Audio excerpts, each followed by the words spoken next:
Guys, இன்னைக்கு நம்ம பார்க்க போறது 2000 இருக்கிற ஒரு ஸ்மார்ட் ட்ரோன் ஒன்று பார்க்க போறோம். பார்க்கலாமா? இதுதாங்க அந்த ஸ்மார்ட் ட்ரோன். இதுல வந்து டுயல் கேமரா இருக்கு. ஒன்னு வந்து ஃப்ரண்ட் வியூ, இன்னொன்னு வந்து டவுன் வியூ. இதுல வந்து போட்டோவும் எடுத்துக்கலாம், வீடியோவும் எடுத்துக்கலாம். இதுல வீடியோ குவாலிட்டின்னு பாத்தீங்கன்னா 720 பிக்சல் எடுத்துக்கலாம், போட்டோஸும் எடுத்துக்கலாம், வீடியோஸும் எடுத்துக்கலாம். ஸோ இதுதாங்க ட்ரோனோட கண்ட்ரோலர். இதை வந்து ஃபோன் ஆப் மூலியமாகவும் யூஸ் பண்ணலாம், பிளஸ் கண்ட்ரோலர் மூலியமாகவும் யூஸ் பண்ணலாம். இதை நான் யூஸ் பண்ண வரைக்கும் யூஸ் அண்ட் ஃப்ரெண்ட்லியா தான் இருக்கு.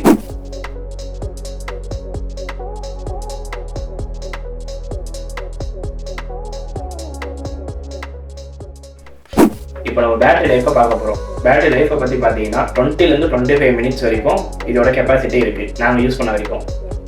சப்போஸ் நம்ம யூஸ் பண்ணிக்கிட்டு இருக்கும்போது ஃபேன்ஸ் என்ன டேமேஜ் ஆயிடுச்சுன்னா எக்ஸஸாக ஃபேன்ஸ் கொடுத்துருக்காங்க. அது மட்டும் இல்லாமல் டேமேஜே ஆகாமல் இருக்கிறதுக்கு ஒரு ப்ரொடக்டிவ் கார்டும் ஒன்று கொடுத்துருக்காங்க. ஆக்சுவலாக இது மினி ட்ரோனாக இருக்கிறதுனால எங்கே வேணால் கேரி பண்ணி எடுத்துகிட்டு போகிறதுக்கு ரொம்ப ஈஸியாக இருக்குது. ஒரு பிகினருக்கு இந்த ட்ரோன் ரொம்ப கம்ஃபர்டபுளாக இருக்கும். அதுவும் இல்லாமல் ஒரு 2000 பட்ஜெட்டில் நீங்கள் ட்ரோன் வாங்கணும்னு ஆசைப்பட்டீங்கன்னா இந்த ட்ரோன் உங்களுக்கு யூஸ்ஃபுல்லாக இருக்கும். இந்த வீடியோ உங்களுக்கு பிடிச்சிருக்கும்னு நினைக்கிறேன். இதே மாதிரி நிறைய வீடியோ பார்க்க லைக் பண்ணுங்கள், கமெண்ட் பண்ணுங்கள் அண்ட் சப்ஸ்கிரைப் பண்ணுங்கள்.